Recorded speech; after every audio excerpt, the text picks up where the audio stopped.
মন্ত্রী আমাদের পাশে থাকে। আরে ও তো মোহর ছাড়া আর কিছুই চেনে না। ওকে খবর দিয়েছি এক্ষুনি এলো বলে। রাজামশাই, কৃষ্ণনগরের মন্ত্রী এসেছেন। ওকে ভেতরে পাঠিয়ে দাও। প্রণাম খাম্বাজ রাজ। এ কি রানীমা, আপনি? আমি তোমাদের কৃষ্ণনগরের রানীমা নই, আমার নাম ললনা। আমি হরেক রকমের গলায় কথা বলতে পারি। এটা আমার আসল গলা। ওরে বাবা রে বাবা রে বাবা, আপনি তো প্রতিভার জলজ্যান্ত রূপ। একে আপনি কোথা থেকে পেলেন খাম্বাজ রাজ? বেশ কিছুদিন আগে একটা যাত্রা দেখতে গিয়ে ললনার সাথে পরিচয় হয়। ওর ব্যাপারে সবকিছু জানার পরে আমার মাথায় একটা বুদ্ধি খেলে যায়। তাই আপনি আমাকে ডেকে পাঠিয়েছেন, তাই তো? একদম তাই। আমার একটা পরিকল্পনা আছে। ছলে বলে কৌশলে ওই কৃষ্ণনগরের আসল রানীকে কিছুদিনের জন্য বাইরে পাঠাতে হবে, আর সেই সুযোগে সেসব দায়িত্ব আমার ওপরে ছেড়ে দিন। আমি নিজের দায়িত্ব নিয়ে ললনাকে কৃষ্ণনগরের রানীর সমস্ত আদব কায়দা শিখিয়ে দিয়েছি। এখন শুধু আমি বাকি ব্যাপার নিয়ন্ত্রণ করব। এখন মহারাজ বাৎসরিক হিসেব নিয়ে ব্যস্ত, তাই রানীমা চলে যাবেন আর তার বদলে ঢুকবে ললনা দেবী। তাহলে আর দেরি কেন? আজ রাতেই বেরিয়ে পড়ো। আর যদি আমার পরিকল্পনা অনুযায়ী এগোতে পারো, তাহলে কিছুদিন পরে তুমি হয়ে উঠবে কৃষ্ণনগরের রাজা। আমার কত দিনের আশা। চলুন তাহলে। হ্যাঁ চলুন। রাজবাড়ির বাকি ব্যাপার যেতে যেতে বুঝিয়ে দেব। রানীমা কিভাবে কথা বলেন, কাকে কি বলে ডাকেন, রাজবাড়ির কোথায় কি আছে সব।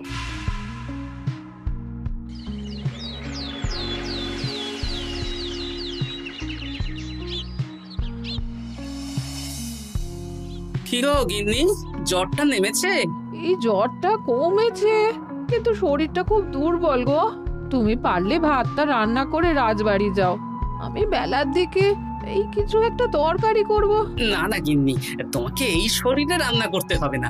আমি তরকারির সবজি কুটে রাখছি। হ্যাঁ, ওই পুটির মাকে বলে রাখবো, ও এসে রান্না করে দেবে। তাহলে তো ভালোই হয়। জ্বরে একেবারে শরীরটা দুর্বল করে দিয়েছে গো। হ্যাঁ, তুমি বিশ্রাম নাও গিন্নি, আমি রান্নাঘরে যাই।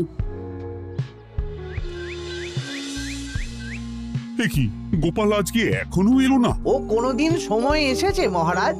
ওকে তাড়িয়ে আপনি একটা কাককে রাজসভায় রাখলেও সে সময়ে আসবে। আসলে গোপালের গিন্নির খুব জ্বর, আমি দেখে এসেছি। তাই হয়তো ওর গিন্নির সেবা শুশ্রূষা করতে গিয়ে গোপালের দেরি হচ্ছে। তোমাকে আর গোপালের হয়ে কাসুন্দি গাইতে হবে না। এই তোমরা থামো তো। একটু দেরি হয়ে গেল মহারাজ। আসলে গিন্নির খুব জ্বর, তাই কিছুটা রান্না করে এলাম। আচ্ছা আচ্ছা আচ্ছা, তা এখন তোমার গিন্নির শরীর কেমন আছে? আগের থেকে ভালো আছে মহারাজ, জ্বরটা কমেছে, কিন্তু শরীর খুব দুর্বল। বেশ বেশ, একটু যত্নআত্তি করো। যাই হোক, আজকে সারা বছরের খরচের হিসেব আর আগামী অর্থনৈতিক বছরের প্রকল্প নিয়ে আলোচনা হবে। আলোচনা শুরু করা হোক। বিগত অর্থনৈতিক বছরে বিভিন্ন খাতে মোট খরচ হয়েছে 15,700 মোহর, আর বিভিন্ন কর বাবদ উপার্জন হয়েছে 22,000 মোহর। তাহলে তো মহারাজ ভালোই লাভ হয়েছে। এবার আমাদের দিকে একটু নয়ন মেলে তাকালেই হয়। সেসব তো দেখবই, কিন্তু তার আগে আমি মন্ত্রীর সাথে বিগত বছরের সব খরচ নিয়ে হিসেবে বসবো। হ্যাঁ, বেশিরভাগ দায়িত্ব তো মন্ত্রী মশাইয়ের কাঁধেই থাকে, তাই উনি কোনো হিসেবে জল দিয়েছেন কিনা সেটাও পরখ করে নেওয়া যাবে। এত কাজের চাপ যাচ্ছে কদিন, শান্তিতে ঘুমোতেও পাচ্ছি না। মন্ত্রী, তুমি আজ বিকেলে রাজবাড়িতে চলে এসো। বিগত অর্থনৈতিক বছরের হিসেবগুলো একবার দুজনে বসে মিলিয়ে নেব। আচ্ছা মহারাজ, যা করার তাড়াতাড়ি করে নিতে হবে। এখন দেরি করলেই এই বছরের প্রকল্পগুলো শুরু করতে দেরি হয়ে যাবে। মহারাজের জয় হোক। বলো প্রহরী, তুমি কি কিছু বলবে? মহারাজ, একজন কালো চাদর মুড়ি দেওয়ার লোক এলেন আর আমার হাতে এই চিঠিটা ধরিয়ে দিয়ে চলে গেলেন। এই গরমে চাদর মুড়ি? অদ্ভুত লোকটা। কি রে বাবা? সর্বনাশ! কি হলো? তোমাদের রানীমার জ্যাঠামশাই খুব অসুস্থ, তাই পরিবারের সবার সাথে দেখা করতে চান। ও মা গো! আজ সভা এখানেই শেষ। এইবার শুরু হবে আসল খেলা। কি বলছেন মহারাজ? হ্যাঁ রানী, আমাকে এক্ষুনি জ্যাঠামশাইয়ের কাছে যাওয়ার বন্দোবস্ত করে দিন মহারাজ। কিন্তু রানী, তোমার জ্যাঠামশাইয়ের বাড়ি কৃষ্ণনগর থেকে ঘোড়ার গাড়িতে গেলেও তো 1.5 দিন সময় লেগে যাবে। এদিকে আমার এত কাজের চাপ। আপনি বরং কয়েকদিন পরে আসুন, আমাকে এক্ষুনি যেতে হবে মহারাজ। বেশ বেশ, আমি তোমার যাওয়ার ব্যবস্থা করছি। সাবধানে যেও রানী, আমি 2-3 দিনের মধ্যেই আসছি।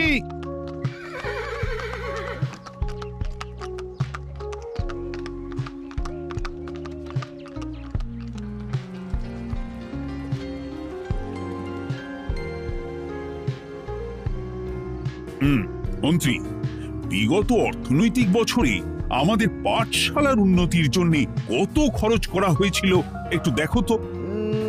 সব মিলিয়ে মোট 150 মোহর মহারাজ। কিন্তু আমার এখানে তো 170 মোহর দেখাচ্ছে। 170 মোহর? তা কি করে হয়? একই রানীমা, আপনি ঘোড়ার গাড়ি করে গেলেন আর হেঁটে চলে এলেন? সে আমার ব্যক্তিগত ব্যাপার, তুমি তোমার কাজ করো।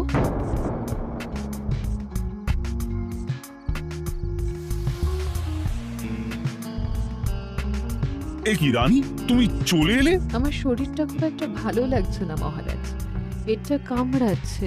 তাই সহিশকে বললাম ঘোড়ার গাড়ি নিয়ে জ্যাঠামশাইকে দেখে আসতে, আর আমি বাড়ি চলে এলাম। ও, সহিশ এসে খবর দেবে, তারপর আমি আর আপনি দুজনে একসাথে যাব।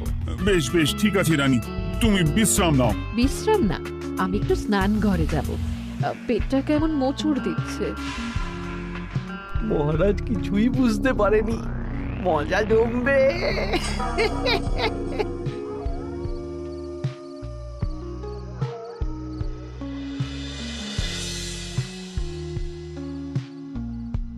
এ কি রানী, তুমি তোমার সব গয়না গাটি বের করছো কেন? আমার আর এই পুরনো নকশার গয়না পছন্দ নয় মহারাজ। ভাবছি কালকে সকালবেলা এই গয়নাগুলো শ্যাকরাকে দিয়ে শহুরে নকশায় নতুন গয়না বানাবো। কিন্তু এগুলো তো তোমার সবই পছন্দের গয়না। কিন্তু মহারাজ, আমি ভেবে দেখলাম এই গয়নাগুলো সবই বড্ড ভারী গয়না। আমি শহুরে আধুনিক নকশার হালকা গয়না পরবো। এমনিতে জ্যাঠামশাইয়ের শরীরটা ভালো নেই, মনটাও ভালো নেই, ও, পেটটা কেমন মোচড় দিচ্ছে। আমি আরেকবার স্নান ঘরে যাব।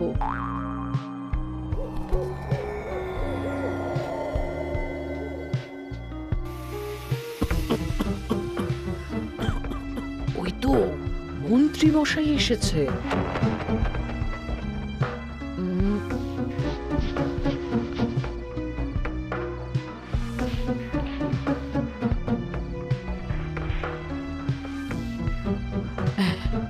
এই রাজ্যে গোপাল আমার শত্রু, কালকে থেকে গোপালকে খাটাবে।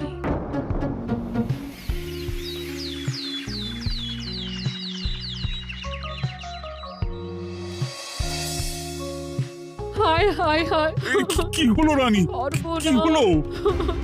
গতকাল রাতে আমার সমস্ত গয়না চুরি হয়ে গেছে। বলো কি প্রহরী? বলুন মহারাজ।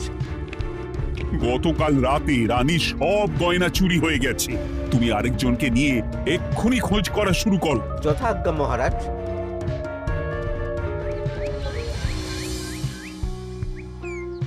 আমার সব গয়না চুরি হয়ে গেল, এবার আমি কি করব?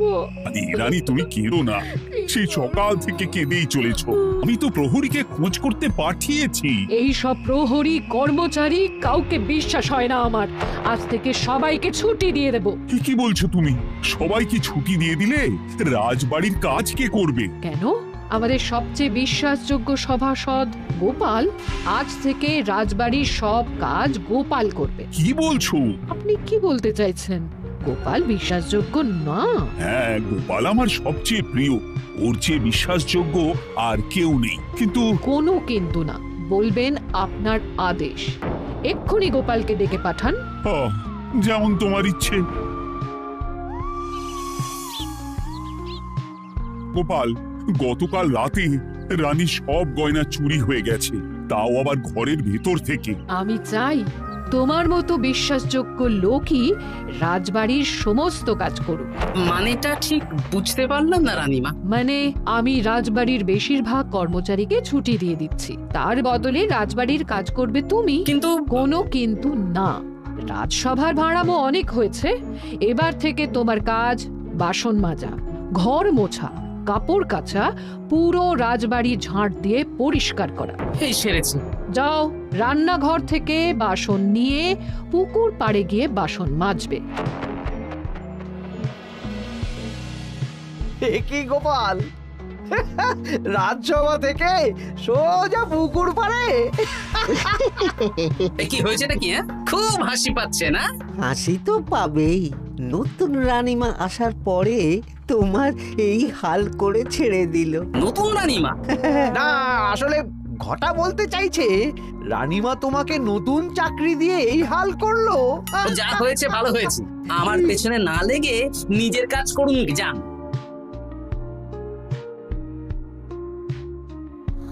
কোথায় কি বলতে হয় জানিস না নাকি? অভ্যেস নেই তো, তাই মুখ ফসকে বেরিয়ে গেছে।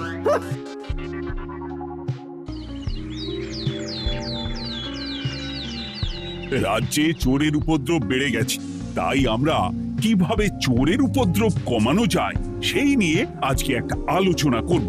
কিন্তু মহারাজ, রাজসভায় এখনো তো সবাই আসেনি। এই তো এসে গেছি। ওই রাজবাড়ির জামা কাপড় কাচ্ছিলাম। এ কি, গোপাল এখন রাজবাড়ির জামা কাপড় কাচে? হ্যাঁ, সেসব করতে গিয়ে আমার নিজের জামা কাপড়ই ভিজে গেল, তাই বদলে এলাম। মহারাজ, রানীমা ঘোড়ার গাড়ি করে এসেছেন। মানেটা কি? রানী তো রাজবাড়িতেই আছে। কি মহারাজ, আমি প্রহরীদের কাছে শুনলাম আমার মতন দেখতে কেউ রাজবাড়িতে উড়ে এসে জুড়ে বসেছে। মানে তুমি তো আগেই চলে এলে। কি কাণ্ড! এই কে? শুনলাম আমার মতন দেখতে কেউ এসেছে। ও আচ্ছা, আপনি। তা কি চাই আপনার? বোঝো কাণ্ড, একরকম দেখতে একরকম গলা। এ বলে আমি আসল, ও বলে আমি। হয় হয় হয়, আসল নকল বোঝাই দায়। একটা নয়, দুটো রানী। আমার জ্যাঠামশাই একদম সুস্থ। এই মহিলা নিশ্চয়ই ভুয়ো চিঠি দিয়ে নিজের রাজবাড়িতে ঢোকার সুযোগ খুঁজছিল। একদম বাজে কথা বলবেন না। আপনি কে সত্যি করে বলুন। সমস্যা, ঘোর সমস্যা। আমার কোনো পাণ্ডিত্য দিয়ে বুঝতে পারছি না কে আসল আর কে নকল।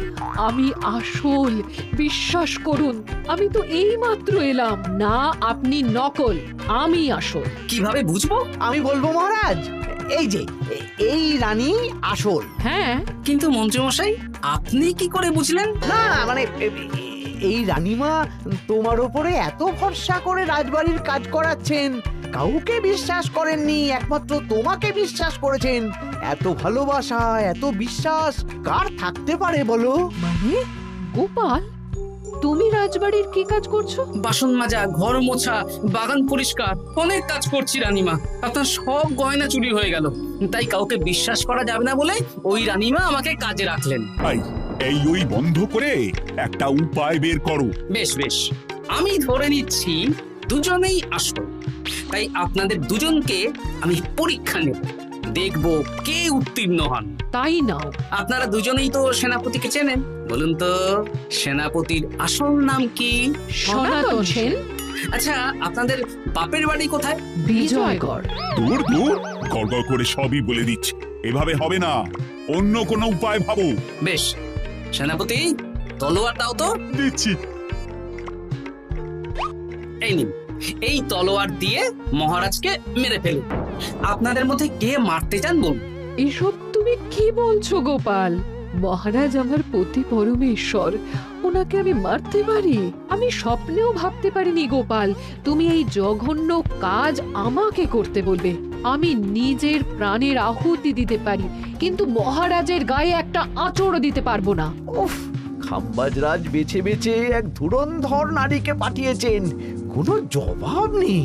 আমি বুঝতে পারছি না মহারাজ, এনাদের হাবভাব, কথাবার্তা, রূপ সবই একরকম।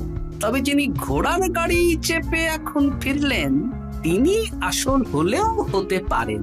আমি আসল, বিশ্বাস করুন। বললেই হলো? আসল হলে প্রমাণ করুন। বেশ, আজকে আর মাথায় কিছু আসছে না, আমি কাল আসবো। ততক্ষণ আপনারা দুজনে রাজবাড়ির দুটো ঘরে থাকুন। কি ছক মারিতে পড়লাম রে বাবা।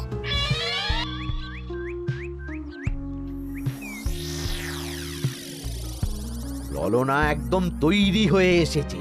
দারুণ মজা হচ্ছে বলুন। এবার শুধু একবার আসল রানীকে সরিয়ে ললনা যদি রানী হয়ে যায়, তাহলে রানীর গয়নার মতন সব আমার হাতে চলে আসবে।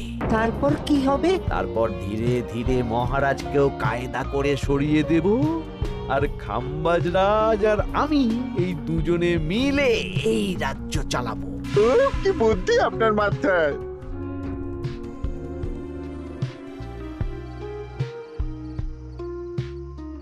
বলছি শোনো না, আমার শাড়িটা একটু ছিঁড়ে গেছে গো। তুমি বাজার থেকে কালকে আমার জন্য একটা শাড়ি নিয়ে আসতে পারবে? হ্যাঁ, আচ্ছা বেশ, নিয়ে আসবো শাড়ি। শাড়ি শাড়ি শাড়ি, এই তো মাথায় বুদ্ধি এসেছে। কাল নয়, আজকেই। গোপাল, তুমি কিছু ভাবতে পারলে? মহারাজ, আপনার দুই রানীকে ডাকুন। আমার তো একটাই রানী। ওই হলো মহারাজ, আসল নকল দুজনকেই ডাকুন। কই গো, একটু বাইরে এসো। বলুন মহারাজ, আপনি যাচ্ছেন? আচ্ছা, আমি দুটো শাড়ি নিয়ে এসেছি, লাল শাড়ি আর নীল শাড়ি। এই দুটোই মন্ত্রপুত শাড়ি, এক সিদ্ধ পুরুষ দিয়েছেন। কে তিনি? না, সেসব এখন বলা যাবে না, তবে এই শাড়ি দুটো একটা একটা করে ওনাদের দিয়ে দিন। এবার আমি এই শাড়ির বিশেষত্ব বলি। হ্যাঁ বলো গোপাল, বলো। আপনারা দুজনেই আজ রাতে এই শাড়িটা পরবেন, সারা রাত পরে থাকবেন। এই শাড়িগুলো 12 হাত মাপের শাড়ি। আগামীকাল সূর্যোদয় হওয়ার পরে যার শাড়ি 4 হাত কমবে সেই হবে আসল রানী। আচ্ছা বেশ, তাহলে তোমরা দুজনেই এই শাড়ি পরে থাক। কাল সকাল সকাল রাজসভা বসবে, তখন তোমাদের শাড়ি গোপালের কাছে জমা দিও। আচ্ছা। আমি যে নকল সেটা বুঝতে দেওয়া যাবে না।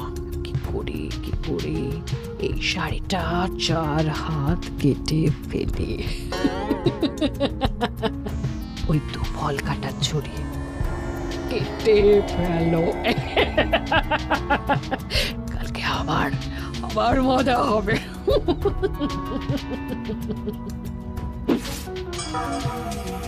হে ঠাকুর, রক্ষা করো ঠাকুর, আমার শাড়িটা যেন 4 হাত কমে যায়। ঠাকুর রক্ষা করো।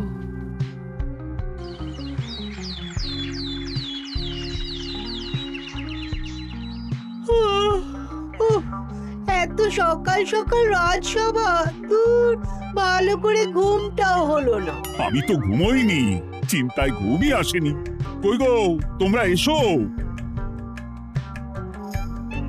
এই নিন আমার শাড়ি, এবার মেপে দেখুন এটা 4 হাত কমে গেছে। এই দেখুন মহারাজ, বিশ্বাস করুন আমি আসল, কিন্তু এই শাড়িটা সারা রাত পরে থাকা সত্ত্বেও 4 হাত তো দূর, 4 আঙুলও কমেনি। লাল শাড়িটাই ছোট মনে হচ্ছে। তাহলে তুমি আসল? উফ, বাবা, বাঁচা গেল। আয়, কে আছো?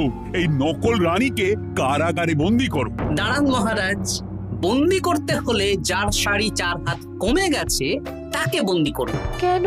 আমার শাড়ি তো 4 হাত কমে গেছে। শর্ত অনুযায়ী যে আসল তার শাড়ি তো 4 হাত কমবে না। আপনি ধরা পড়ে গেছেন নতুন রানীমা। এগুলো কোনো মন্ত্রপুত শাড়ি নয়, এগুলো আমার পরিকল্পনার প্যাচ। আপনি নিশ্চয়ই নিজেকে আসল প্রমাণ করার জন্য শাড়িটা কেটেছেন। না মানে, না না না। তাহলে কমলো কি করে? না মানে, হয়ে গেল। সত্যি গোপাল, তোমার বুদ্ধির জবাব নেই। গোপাল, তুমি আমাকে বাঁচালে। এই যে নতুন রানীমা, চুপ করে কেন? ওকে আমি কারাগারে গিয়ে বেত মারছি, তাহলেই সব বলবে। বল, কে তুই বল। আসলে মানে আমার নাম ললনা। আমি যাত্রাপালা করি, অনেক রকম গলায় কথা বলতে পারি। কদিন আগে খাম্বাজ রাজ আর এই মন্ত্রী মশাই